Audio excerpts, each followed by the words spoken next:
Seja bem-vindo a mais um vídeo do canal. Nesse vídeo, nós vamos falar um pouquinho do nosso trabalho aqui sobre Tiradentes. Foi lançado na versão Kindle, a gente está recebendo algumas sugestões, algumas críticas construtivas mesmo, para poder finalmente depois lançar numa versão impressa, sob demanda. Esse livro foi feito dentro da pandemia, né? Quando a gente notou que ia ficar isolado, então a gente começou a correr atrás de alguma coisa que fosse produtiva. E a pesquisa foi toda feita sem trabalho de campo, graças à digitalização de documentos feito por diversas instituições brasileiras. A gente, na introdução, agradece a alguma dessas instituições. Qual a importância do livro? Muita gente já falou sobre o tema, né? O tema já foi tratado de diversas formas e a gente cita uma vasta bibliografia que indicamos para que a pessoa que tiver mais interesse em se aprofundar sobre o tema analise. Não é uma biografia sobre Tiradentes, mas uma história sobre ele. Nós tratamos a história após a sua morte, né? Os 100 primeiros anos, culminando na inauguração da primeira estátua em sua homenagem. Bom, qual a importância desse livro então, já que tantos livros já foram escritos antes e outros vão ser escritos depois? A importância é que eu trago as fontes primárias.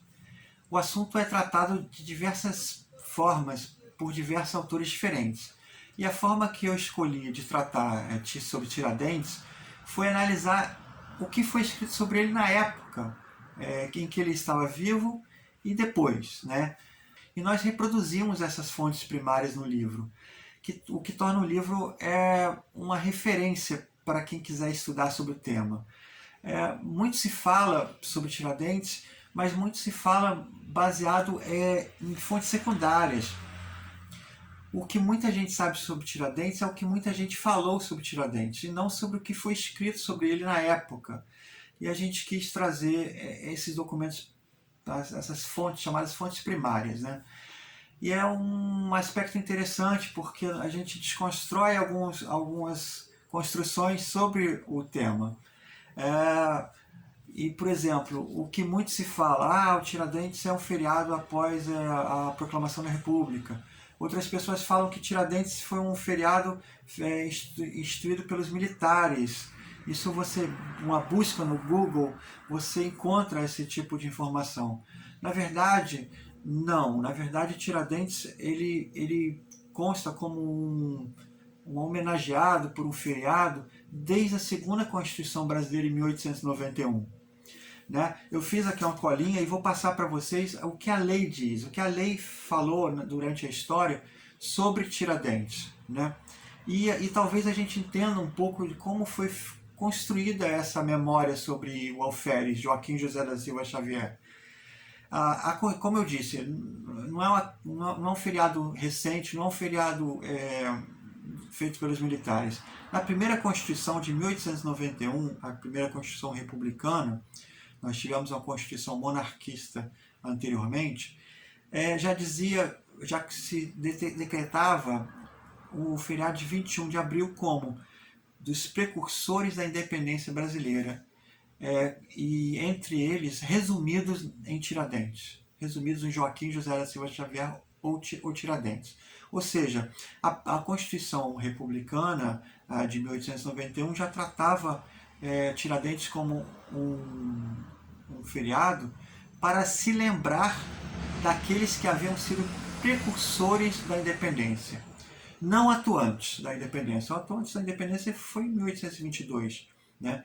E o livro fala sobre isso, fala sobre essa briga para que se determinasse quem era o herói da independência brasileira. E essa independência, ela significa o quê? Ela significa a liberdade, a formação do Estado brasileiro, a formação do Brasil. Né? Essa independência, a partir de 1822, ela é celebrada no 7 de setembro, mas no dia 21 de setembro se celebram os precursores dessa independência, né? Segundo o texto, a letra fria da lei, né? Então, assim, o livro vai trazer o debate sobre isso, o debate feito ainda no regime monarquista, né? O Tiradentes não é relembrado, não é lembrado, não é trazido à memória nacional após a proclamação da República em 1889. Ele é debatido muito antes, ele é debatido a partir da década de 1860, né? E mais precisamente a partir de 1862. Bom, isso está tudo no livro, o livro traz isso, mas assim, o livro para aí. Nossa proposta nessa primeira apresentação sobre o tema é realmente parar aí. A partir daí, então, o que não está no livro é o que eu vou trazer agora. A Revolução de 1930 é uma revolução republicana, né, que leva Vargas mais tarde ao poder. Ela restabelece o feriado apenas em 1933, né, porque a partir de 1930 a Constituição de 1891 ela é bem ignorada, é bastante ignorada. Né? Então, em 1933, portanto, 3 anos após a Revolução, a partir de um decreto feito pelo governo provisório, ele restabeleceu o feriado em memória dos mártires da liberdade. Então, o nosso precursor da independência agora é um mártir da liberdade. É uma contradição, né? A gente está vivendo um regime de exceção aí, né? Um regime varguista é um regime totalitário, autoritário. Mas tudo bem. Isso vem para tentar dar uma resposta aí para a Revolução de 1932 em São Paulo. E nós vamos tratar isso no segundo livro, né? Vai ser lançado no ano que vem, sobre como os constitucionalistas trataram Tiradentes, como o Tiradentes voltou a ser, né, um ícone da liberdade. E aí se apropriando, como Vargas fazia de tudo, né, quando eu falo Vargas, eu falo de todo o aparato em volta dele, um andorinha não faz verão. Né? Então, assim, quando ele se apropria disso, prometendo uma Constituição que vai ser realmente realizada em 1934, em 1933 ele restabelece o feriado. Né? Como a Constituição de 1891 havia sido ignorada, estava sendo ignorada, esse feriado é restabelecido. Então Vargas vai se apropriar aí da figura de Tiradentes, e muito interessante, ele vai torná-lo um herói nacional, ele vai se apropriar dessa bandeira aí de liberdade, né, dentro desse estado de exceção que ele vai impondo progressivamente, 1930, 1934, 1937, né, e por aí vai. E então, assim, Vargas vai trazer os restos mortais dos inconfidentes que haviam partido para o desterro, para o degredo, né? Foram enterrados na África, nos territórios coloniais portugueses. Ele vai trazer esses corpos, né? Porque tem um alto significado, né? Ele vai se apropriar desse significado. E essa apropriação, ela cai por terra quando Vargas cai em 1945. Ele realmente volta ao poder pelo voto, né, mais tarde. Mas em 1950, quando o Brasil está experimentando, o Brasil e o mundo, né, está experimentando em um pós-guerra, né, um novo anseio, uma nova esperança, em 1950, o decreto 1266, de 8 de dezembro, ele já muda o significado novamente de Tiradentes para o país. Né? Esse feriado agora é da glorificação de Tiradentes e anseios de independência do país e liberdade individual. Então, em 1950, esse decreto ele soma o precursor da independência, né, o mártir, né, e ele traz isso aqui, a liberdade também, ele volta a tocar na liberdade. Então, assim, ele glorifica Tiradentes, e a palavra comemorar 21 de abril é uma palavra errada, porque a comemoração ela é uma lembrança, mas no senso comum é uma festa, né? Nós estamos celebrando o aniversário de alguém, o casamento de alguém, e na verdade a gente está lembrando, né? A gente está trazendo à memória uma morte, né? Uma morte terrível, né? E a gente narra um pouco dessa morte num tom mais romanceado no livro, para mostrar o drama, né? De como foi a morte pela forca. E assim, em 1950, nesse clima todo, né, de pós-guerra, de recuperação aí das liberdades individuais, então ele glorifica Tiradentes e os anseios da liberdade do país, ou seja, os precursores lá atrás, né, antes de 1822, e a liberdade individual. Né? E essa liberdade individual ela vem aí caracterizando uma esperança, né, uma esperança pelo fim do autoritarismo no Brasil. O país tem raízes autoritárias muito profundas. Né? Ele era uma colônia, depois ele foi um império sobre a monarquia, dividido por castas ali, né? Onde haviam escravos, haviam grandes proprietários de terra, uma aristocracia nacional aqui, e havia os trabalhadores, né, os simples plebeus, ou melhor, né, a palavra certa seria assim, os súditos. Né? Então, assim, o Brasil vem desse autoritarismo historicamente. Os dois primeiros presidentes republicanos são extremamente autoritários. Né? Então, a gente fala disso no livro. A gente vê aí crescendo o racionalismo, né, o cientificismo no Brasil sobre a bandeira positivista, que é autoritária. A gente vê aí os maçons se incorporando nas Forças Armadas, né, e aí depois em setores políticos, etc., sendo a princípio libertários, mas depois sendo autoritários novamente, apoiando o totalitarismo, né, de Estado. E aí nós temos aí a chamada Revolução de 1964, né, um novo período de autoritarismo no Brasil, né, um golpe que foi necessário aí pela conjuntura mundial e depois, infelizmente, uma entrega aí para os militares de um país onde eles ficaram muito tempo no poder, né? E aí transformaram o estado de coisas, né, no Brasil um atraso político, um atraso das liberdades individuais, né? Um novo autoritarismo, um retrocesso naqueles ideais de liberdade individual, né? De participação popular nos governos, através pelo menos do voto, né? Como a gente vê nos dias de hoje. E aí, em 1965, traz a Lei 4.897, de 9 de dezembro, que declara Tiradentes como patrono cívico da nação brasileira.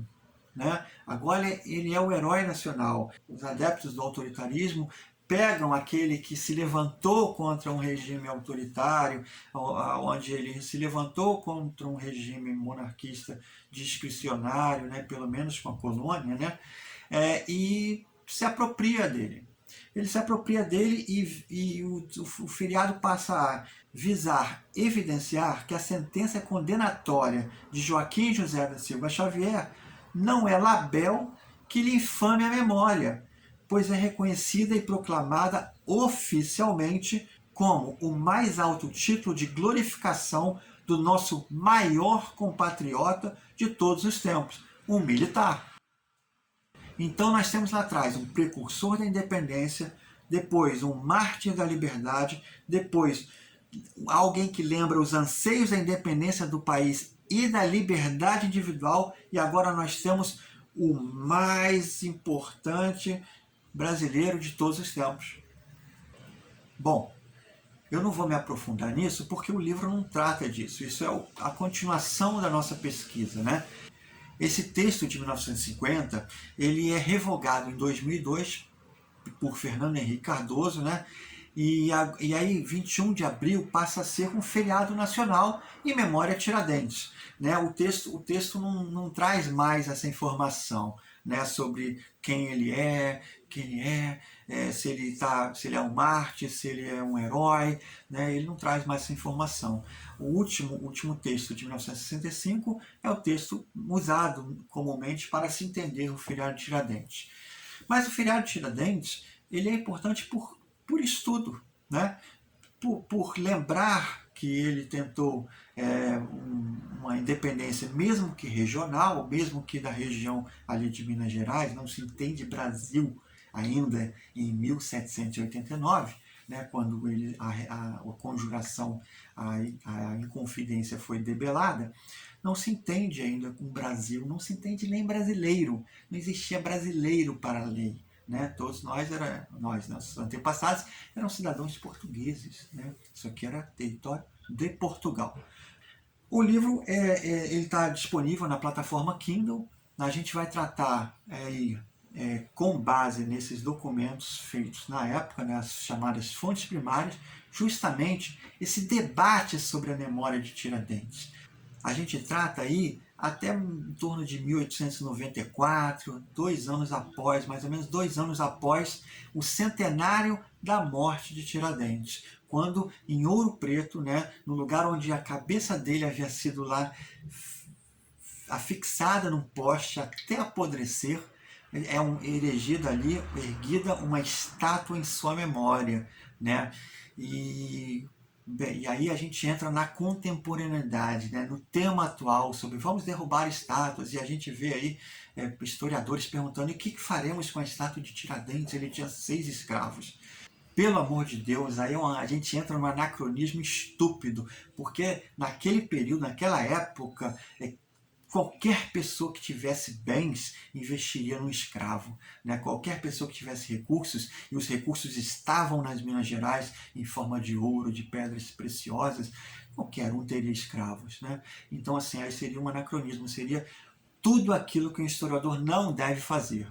Tudo aquilo que o historiador deve fazer é estudar o homem no seu tempo, é pegar uma máquina do tempo, literalmente, e ir para o passado, mas deixar os nossos conceitos atuais, né? Deixar a nossa ojeriza pela escravidão, por exemplo, nossa repulsa total a essa prática bestial, essa prática terrível, né? Mas entender ele no seu tempo. Então, assim, o escravo era um investimento, era protegido pelas leis, pelos tribunais da época, e ai daquele que quisesse libertar um escravo em 1789. Então, assim, Tiradentes era um homem no seu tempo, e a gente não deve mistificá-lo nem demonizá-lo, deve entendê-lo naquela época, quem era ele naquele período. Bom, pessoal, falei bastante, falei sobre o livro, falei além do livro, para onde vai a nossa pesquisa, e é isso tudo para dizer a importância do 21 de abril, a importância da gente revisitar isso aí, esse debate todo, a gente entender assim, esse conceito de independência. Nós nos tornamos independentes por quê? O Brasil, né, se tornou independente por quê de Portugal? Para ter autonomia, mais liberdades individuais, para a gente ter mais justiça, para ter mais distribuição de renda, para ter a distribuição de terras. Por quê? Nós somos um pouco capazes de entender o que os Inconfidentes queriam naquela época, em seu tempo. E hoje, o que a gente pensa sobre independência? Nós somos independentes? Nós, cidadãos comuns, somos independentes? Nós vivemos sob um Estado que julga, subjuga e comanda todos os aspectos da nossa vida? Os impostos são abusivos? Todos aqueles climas de 1789, eles estão presentes hoje? O que mudou de cá para lá? E aí entra uma função da história que não é a função do historiador, é a função de cada um que lê a história, é a gente aprender com o passado. A função do historiador não é te dizer o que o passado, como o passado foi, para que você não erre, que você aprenda melhor. A função do historiador não é essa. A função do historiador é estudar lá atrás, como foi lá atrás, com a cabeça de lá atrás. E aí a gente entendendo como era lá atrás, a gente pensa como é a cabeça de hoje, qual é o contexto de hoje, e o que o homem que é o mesmo hoje, ontem, e vai ser o mesmo amanhã, apesar das diferenças tecnológicas e de ideologias e de formas de pensamento filosóficas atuais, o homem é o mesmo. Mas é interessante a gente entender isso. Uma das funções da história também é a gente entender o que é que a gente deve comemorar ou lembrar, né? Melhor falando, lembrar no dia 21 de abril. Nossa independência já foi conquistada ou é um processo ainda? Ou ainda está acontecendo? Bom, pessoal, Muito obrigado por quem já leu o livro. Quem ainda não leu, ele está disponível na plataforma Amazon. É gratuito para quem tem o Kindle Unlimited e por R$ 5,99 para quem quer adquiri-lo. Muito obrigado por assistir esse vídeo. Até a próxima. Tchau!